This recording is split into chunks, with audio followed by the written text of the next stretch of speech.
open microphone can be dangerous. There we go. All right. So, Gabe Donnelly here. Today is March 18th, 2024. Day after St. Patrick's Day. This is going to be a super long video.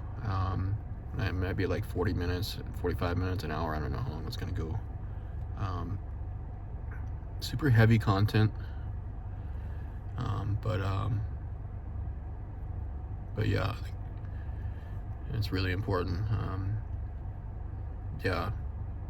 Certainly something really frightening and scary and indescribable, really. I don't know what even a person calls this kind of stuff, but I can't get away from this kind of ugliness without people really caring to find out what's going on and just familiarizing themselves with the situation and how long it's been going on, and it's really terrifying. I mean, like, actually terrifying.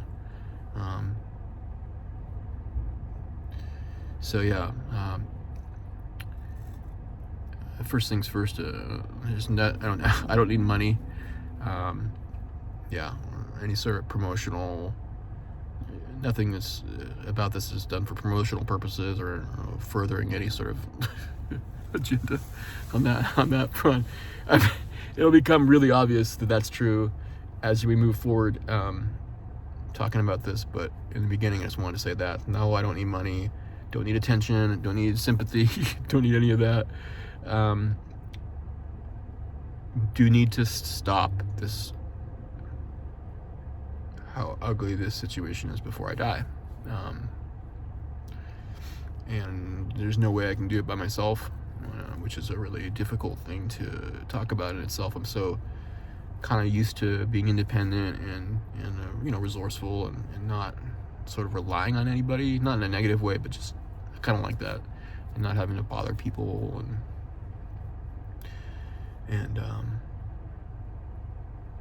one of the many ugly things about this situation is that it takes your strengths, a lot of your strengths, and it not only does it nullify them, but it actually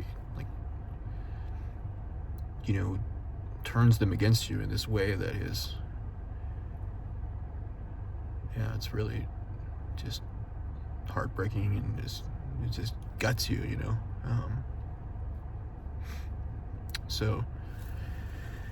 I don't need money. Another thing is I don't use drugs. I don't drink alcohol. I don't smoke marijuana.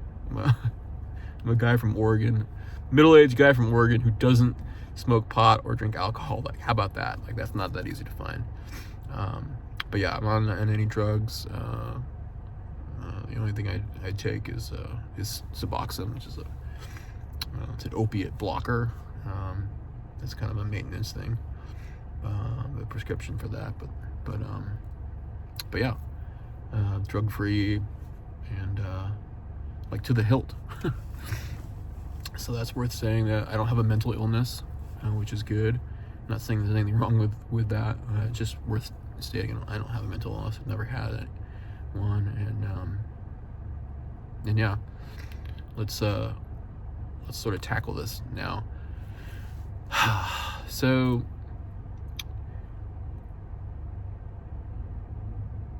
my mother, Lydia, is really into insurance fraud, and has been for a long time. And it's sort of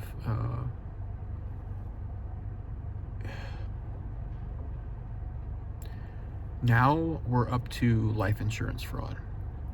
So none of this, believe it or not, is news. Me, communicating this in this fashion to others is going to be news, but you have to think about, like, how does a person communicate what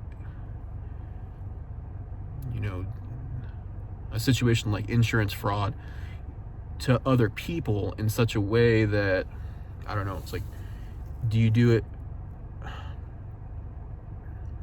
when you know something is wrong, but you're not sure? That's the thing. It's like, I'm not involved in this in insurance fraud, but when my mom's involved in it, there's a period of time where she's up to something, right? And it's it's really apparent that something terrible is in the works or is going to happen, but then how do you communicate that to other people in such a way that it's actionable is a big thing. And then even after it's over, I mean, just off the top of my head, my mom like burned down her house, folks, like, with the help of, you know, these accomplices. You know, set the hot tub on fire, and like the plan was to burn down her entire house, and, you know, reap $1 million insurance, you know, policy. It's just like, and that was like in 2019 or something, 2018. So, like, it's pretty serious, really serious. Yet, at no point, like, you know, communicating this to other people, do you get someone who understands that, like, I can't do anything about it by myself,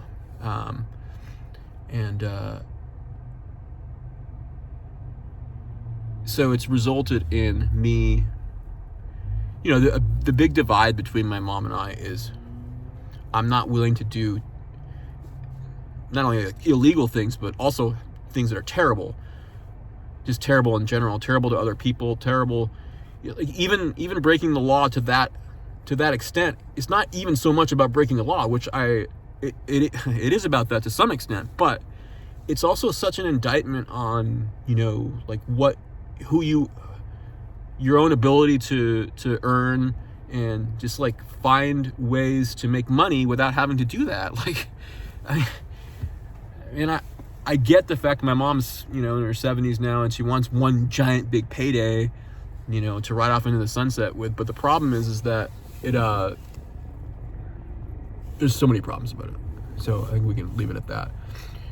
Life insurance fraud is a whole different ballgame. It's like, I feel like I'm Bill Belichick, you know. we're on to Cincinnati. Like, we're on to life insurance fraud. What? We are? Really? Like, hopefully that's it. Like, hopefully, like, this is like the king of beers. Like, I mean, it doesn't get any worse than that. Life insurance fraud is about as bad as it sounds. I mean, let's just face facts here. Somebody has to die in order for another person to get a payoff. And in my mom's case, in this situation, it's really ugly. I'm the person who has to die so my mom can get another gigantic payoff. When I say another, I don't even really want to get into it now. This video is too long, but, you know, obviously in 2000, my dad died under extremely stunning and you know, just suspicious circumstances, like by himself with my mom on the ranch, supposedly drowning in the hot tub. Hot tub's come up again, by the way. And so that had a massive payoff for my mom in terms of the difference between, they were just about to get a divorce in the year 2000. And so the difference between my dad living and then, of course, the divorce going through, and then the sort of ramifications for my mom and financially and all that, where she'd live and what she'd get, what she wouldn't get, it's like a totally different world than what she did end up you know, occurring with my dad dying and my mom inheriting everything, which is a big deal in our family because, of course, we own the ranch, you know, Winter Springs Ranch. It's a 1,000-acre forested property. You know, it's a beautiful property. It has vacation rentals on there. You know, you name it. You know, road. It is a very, it's a spectacular property. It's very valuable. However much value you put on it, it's extraordinarily valuable. So, so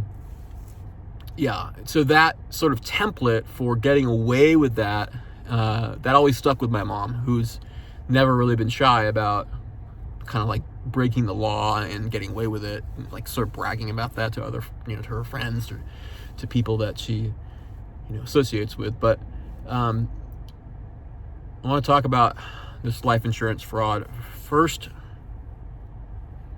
I want to talk about the connection, just so people understand that what I'm talking about here, it's not hypothetical. It's not a hypothetical situation where I'm saying like, well, I think the connection might be here and let's explore over here. No. This is the connection, and I'll explain it real fast, I guess. Fast enough. So, harkening back again to kind of in those early 2000 years after my dad, after that shocking death of my dad, I essentially sought to get away from my mom and all that, and I ended up in Las Vegas. Was one of the places I went. Just a young person in their, early 20s, just looking for whatever, same old stuff, adventure, excitement, you name it. And I found a lot of that. I also met someone named Tommy O. He's a Korean guy. We really hit it off.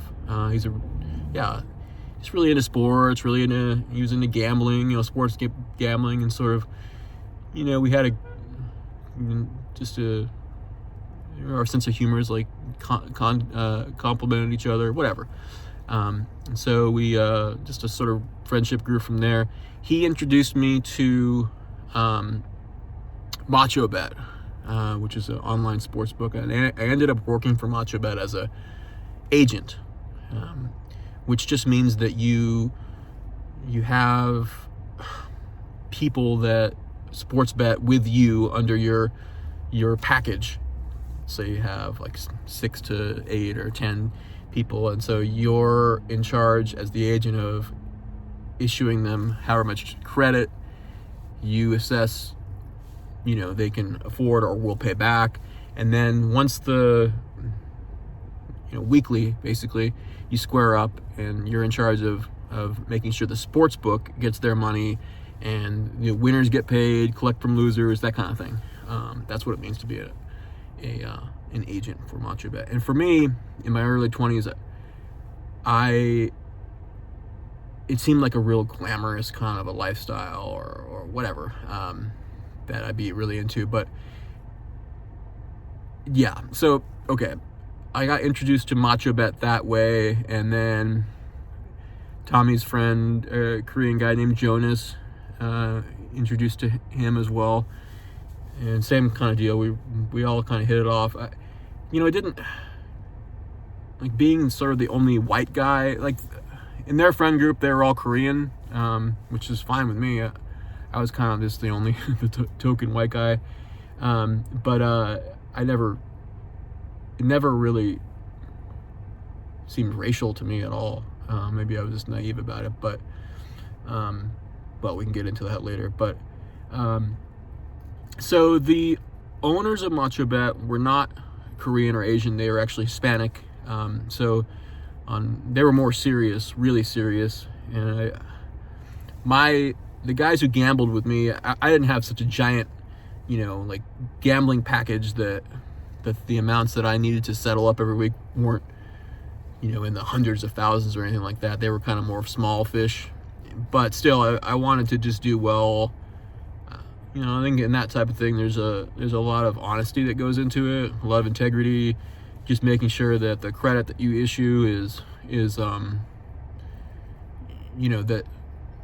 that whatever, you're not in cahoots with anyone, that you represent who you're working for well, not being loose with issuing credit and stuff like that, because ultimately you're going to have people who don't pay,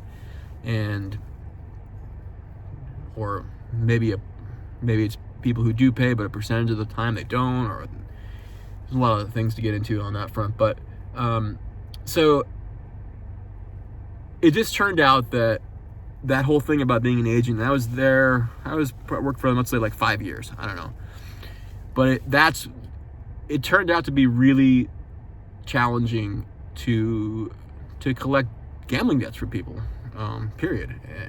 And I found out that, like I said, I started when I was in my early 20s. I found out that I wasn't really cut out for that kind of stuff.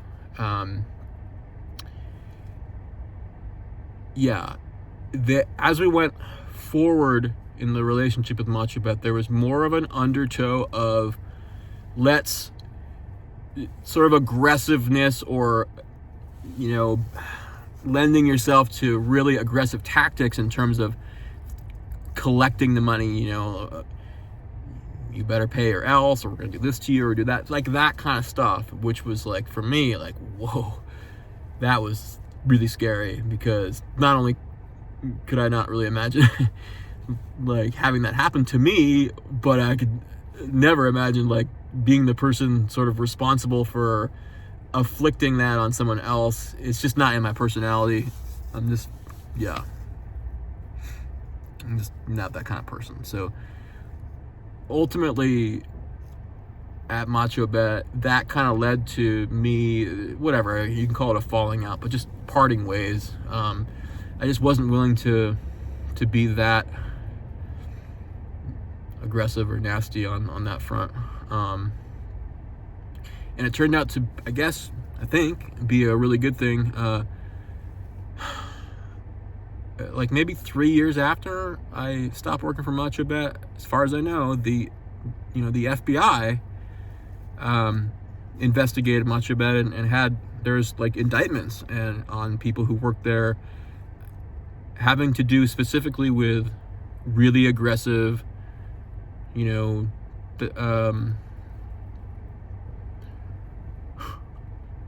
annoying, this guy right in front of me, just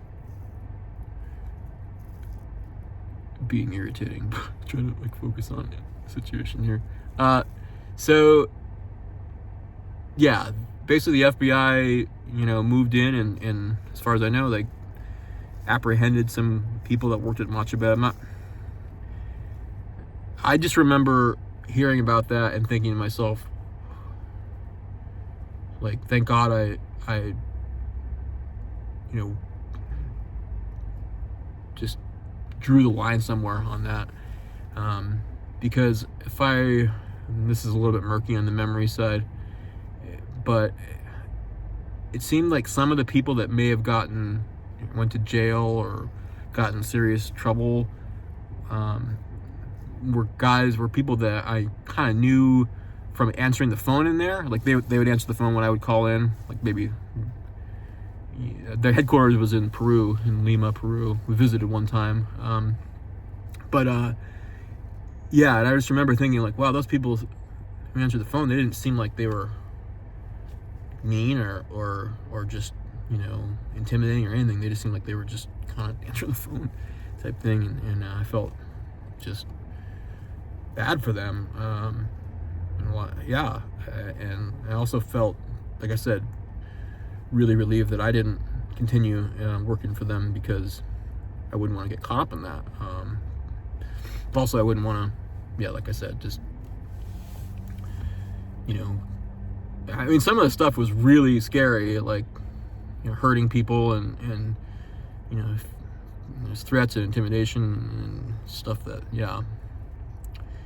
So in other words, these are serious people, serious enough to kind of do that stuff for long enough to satisfy, to A, get the attention of the FBI, and then B, like do it for long enough that the FBI like recorded, a lot of this evidence, and we're able to bring charges. That's pretty serious. It is, pretty serious situation. So let's file that away for a little bit here. So even though I stopped working for Macho Bet, I still maintained my relationship with Tommy over the years, and to a lesser extent Jonas, because I think Jonas still worked for Macho Bet. I don't know, actually, on that front, but I just don't want to misquote anything here, but so, and my mom absolutely was familiar with, knew Tommy and his family, because I got to know him, him and his family, and of course, and his wife and his kids, and he has a really nice family that I really hit it off with all of them, and same thing with my mom. My mom is very familiar with Tommy, and you can kind of see where this is going now. So in 2017-ish, might have been 2018-ish, Tommy, who lives in Las Vegas, insisted, I was living in Gold Beach on the ranch at the time, and so Tommy sort of insisted on coming out to the ranch, ostensibly for like a football visit. Like, whatever, like Watson, they take it for a weekend because we were really into fantasy football, or he was really into fantasy football. And so, yeah, he came out for a weekend, but it just didn't feel like anything. The whole thing felt contrived. Plain and simple. Contrived is the word. Like he was there for another reason, and it was just kind of strange to me. And he would disappear and sort of make these business phone calls. I mean, granted, he's, like a certified financial planner and all this. And so he, as far as I know, he got in trouble for gambling. Because I guess as a certified financial planner, you're not supposed to do that. And so he got in trouble with I guess it's the SEC, for, gambling, and then sort of trying to cover it up and all that. And so I think when he visited the ranch, that was right after that, maybe. So he was, I don't know, maybe trying to be extra careful on that front. I'm not really sure. But the key is, it was just a strange visit, and then so yeah, that's the connection here, folks, is that things really started picking up on the life, all the while, beginning in the mid 2000s, or sorry, the mid 2010s. I moved back to the ranch in 2013 because my mom had cancer, and my mom asked me to move back, and so that was a hard decision for me. I just thought my mom had cancer, and even sort of like all the ugliness and evil that my mom had done before that, and I knew that she was capable of, you still feel like, hey, this is my one parent left living, and I can